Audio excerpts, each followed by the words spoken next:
अस्सलाम वालेकुम students, your instructor Mohammad Irfan Karim and welcome to my YouTube channel success preacher. आज के इस पर्टिकुलर वीडियो के अंदर हमारा जो आज पीएमसी का टेस्ट हुआ है उसके अंदर केमिस्ट्री के जितने भी क्वेश्चन मेरे साथ शेयर हुए हैं ऑलमोस्ट 14 to 15। आज बहुत ही कम बच्चों ने टेस्ट दिया, इस वजह से बहुत ही कम जो है वो क्वेश्चन शेयर हुए हैं, लेकिन मैं इन तमाम जो क्वेश्चन मेरे साथ शेयर हैं उनकी डिस्कशन कर रहा हूँ। इसके अलावा अगर आप लोगों को दूसरे क्वेश्चन मिले हैं तो आप लोग कमेंट सेक्शन के अंदर या फिर मैं आप लोगों के साथ अपना व्हाट्सएप नंबर शेयर कर दूंगा, तो आप लोग वहाँ पे मेरे साथ वो क्वेश्चन लाजमी तौर पर शेयर करें ताकि मैं उनकी भी डिस्कशन जो है वो आप लोगों के साथ शेयर कर सकूँ।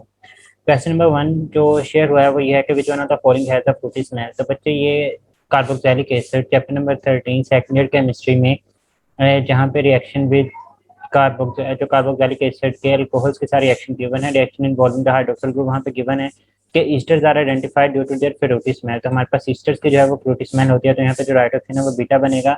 क्वेश्चन नंबर 2 है, कहता है hydrogenation of commercial edible oil is done by the presence of which catalyst. बच्चे याद रखें हाइड्रोजनेशन के लिए हम लोग प्लेटिनम भी इस्तेमाल कर सकते हैं, प्लेटिनम भी इस्तेमाल कर सकते हैं, निकल भी इस्तेमाल कर सकते हैं, लेकिन यहाँ पे हमारे पास जो राइट ऑप्शन है वो निकल ही होगा क्योंकि हमने वहाँ पे वर्ड इस्तेमाल किया है कमर्शियल, और कमर्शियल के ऊपर हम लोग ऐसी चीज़ें इस्तेमाल करते हैं जो हमारे लिए सस्ती होती हैं। तो प्लैटिनम और प्लैटिनम के लिए आल हमें टेम्परेचर की तो कम ज़रूरत होती है, लेकिन चूंकि ये बहुत महंगे मेटल्स होते हैं हम लोग इनको कमर्शियल लेवल्स के ऊपर इस्तेमाल नहीं कर सकते, तो हमारे पास यहाँ पे जो राइट ऑप्शन है वो निकल आ जाएगा। क्वेश्चन नंबर 3 था कि कैल्शियम एंड मैग्नीशियम आर, तो ये ग्रुप 2 से बिलोंग करते हैं। बेटा मांगे कार स्कूटर बाप राजी, आप लोगों ने अपनी अपनी निमोनिक्स बनाई होंगी, तो कैल्शियम एंड मैग्नीशियम ग्रुप 2 से बिलोंग करते हैं। तो हमारे पास अल्कलीन अर्थ मेटल्स कहलाएंगे। अल्कलीन मेटल्स ग्रुप 1 की मेटल्स को बोलते हैं ट्रांजिशन एलिमेंट्स। हमें पता है कि जो हमारे पास D and F block elements है उसके अंदर हमारे पास इंक्लूड होते हैं। क्वेश्चन नंबर 4 देखें, कहता है which one of the following has the strongest intermolecular forces.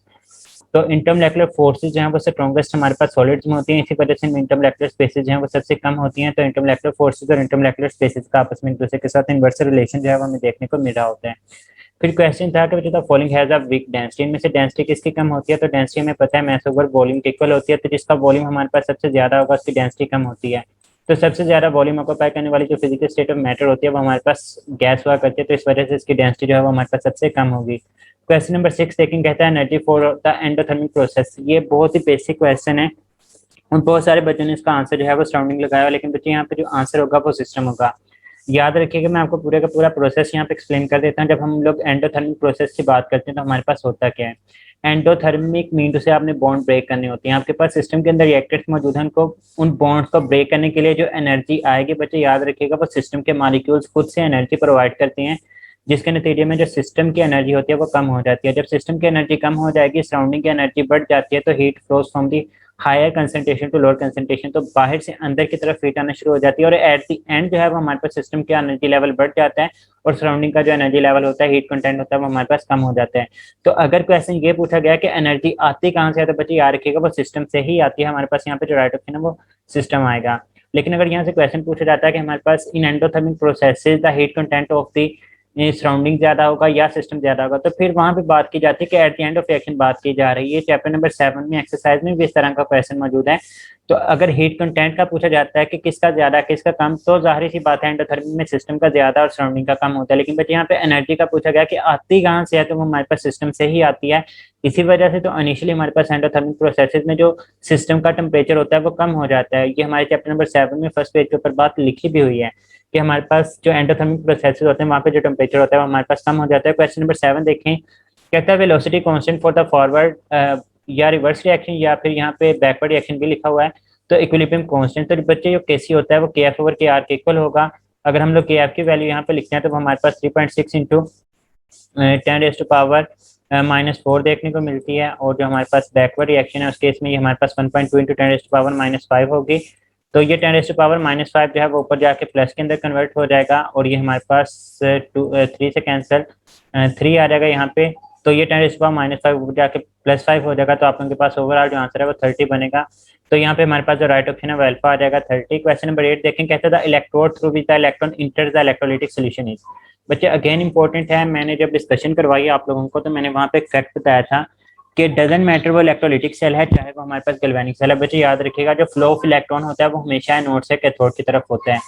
अब उसने पूछा है कि इलेक्ट्रोलाइटिक सॉल्यूशन के अंदर हमने इलेक्ट्रॉन्स को इंटर करवाना है, तो किस इलेक्ट्रोड के थ्रू एंटर होंगे। बच्चे याद रखें एनोड के ऊपर होती है ऑक्सीडेशन, लॉस ऑफ इलेक्ट्रॉन होते हैं, यहाँ से इलेक्ट्रॉन निकल कर जाते हैं। मतलब अगर क्वेश्चन पूछा जाता है कि कौन सा ऐसा इलेक्ट्रोड है through which the electron leaves the electrolytic solution, तो तब आंसर एनोड होना था। एनोड से इलेक्ट्रॉन निकलते हैं कैथोड की तरफ जाते हैं, वहां पे हमारे पास सोल्यूशन के अंदर पड़े हुए पॉजिटिव आयन जो है वो इलेक्ट्रॉन्स को गेन करेंगे कैथोड से। जो एनोड की तरफ से इलेक्ट्रॉन होते हैं वो कैथोड के जरिए इलेक्ट्रोलाइटिक सोल्यूशन में इंटर होते हैं और वहां पे रिडक्शन होती है। तो हमारे पास यहाँ पे जो राइट ऑप्शन है वो हमारे पास कैथोड बनेगा। क्वेश्चन नंबर 9 देखें, कहता है KC is equal to 0 then its unit will be. I don't know कि इसका करेक्ट स्टेटमेंट क्या थी, लेकिन अगर इसी के रिस्पॉन्डिंग हम लोग देखें तो बच्चे देखें केसी होता है हमारे पास product concentration of reactant concentration, और हमारे पास केसी 0 आए, ये हमारे पास 1 होना चाहिए था यहाँ पे। आई डोंट नो कि ये क्वेश्चन की स्टेटमेंट क्या है, लेकिन बच्चे यहाँ पे अगर केसी 0 हो या फिर आप लोगों के पास यहाँ पे डेल एन 0 लिखा होता तो तब इसकी कोई सेंस बन रही थी। अगर केसी इज इक्वल टू 0 है तो ये इसी सेंस में हो सकता है कि आपके पास प्रोडक्ट और रिएक्टेंट की कंसंट्रेशन जो है वो एक दूसरे के बराबर आ जाए। आई डोंट थिंक सो कि ये क्वेश्चन ठीक है, लेकिन अगर प्रोडक्ट और रिएक्टेंट की कंसंट्रेशन एक दूसरे के बराबर होगी तो हमारे पास केसी का कोई भी यूनिट नहीं होगा। मतलब क्योंकि वहाँ पे प्रोडक्ट और रिएक्टेंट के मोल्स एक दूसरे के बराबर हो जाएंगे। जब मोल्स बराबर होंगे तो del N is equal to N P minus N R के इक्वल होगा। और मैंने आपको बताया कि जब आपके पास डेल एन की वैल्यू 0 होती है तो हमारे पास केसी का कोई भी यूनिट हमें देखने को नहीं मिला होता। तो आई थिंक सो कि यहाँ पे राइट ऑप्शन जो है वो नो यूनिट बनना चाहिए। लेकिन अगेन मैं कह रहा हूँ कि मुझे क्वेश्चन के अंदर थोड़ी सी लग रही है गड़बड़, क्योंकि ये क्वेश्चन की कोई प्रॉपर स्टेटमेंट नहीं है। अदरवाइज हम लोग इसका आंसर जो थे वो लाजमी तौर पर सेलेक्ट कर लेते। फिर कहते हैं most common reaction shown by the alkyl halides. तो बच्चे दोनों तरह के, कॉमन के वर्ड से कंफ्यूज नहीं होना, एल्काइल हैलाइड दोनों तरह के रिएक्शन शो करते हैं। सिर्फ कंडीशंस डिफरेंट हो जाए तो हमारे पास रिएक्शन चेंज हो जाता है। तो ये सब्स्टिट्यूशन रिएक्शन भी शो करते हैं और एलिमिनेशन भी शो करते हैं। तो जो राइट ऑप्शन होगा यहाँ पे हमारे पास बोथ एंड सी था। Oxidation number of chlorine in HCl4 is, तो 4 ऑक्सीजन है -8 आ जाएगी, एक हाइड्रोजन की +1, तो जाहिर सी बात है पीछे क्लोरीन बचता है तो उसकी +7 आ जाएगी, क्योंकि ओवरऑल कंपाउंड को न्यूट्रल करना है। तो right option over hit is delta. Question number 12 था, which one is the weakest acid.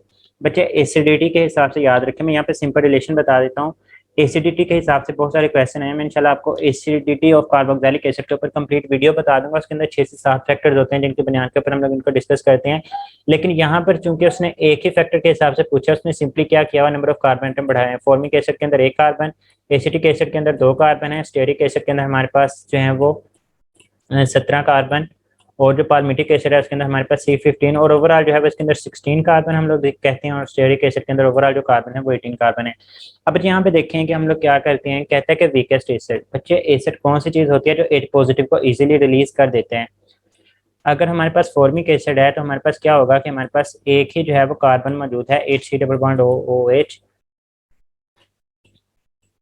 और दूसरी तरफ अगर हम लोग स्टेरिक एसिड की बात करते हैं, जिसके केस में आपके पास यहाँ पे कितनी सारी लंबी चेन है, मैं 18 कार्बन तो नहीं बनाने वाला यहाँ पे, मैं सिंपल यहाँ पे बात को एक्सप्लेन कर दूंगा।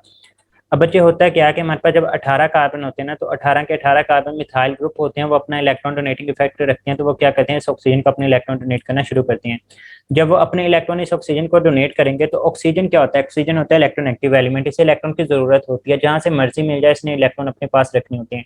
अब अगर हम लोग नंबर ऑफ कार्बन एटम को बढ़ाते हैं ना, यहाँ पे हमारे पास टोटल 18 कार्बन है, वो मैंने यहाँ पे ड्रॉ नहीं किया, सिर्फ समझा रहा हूँ।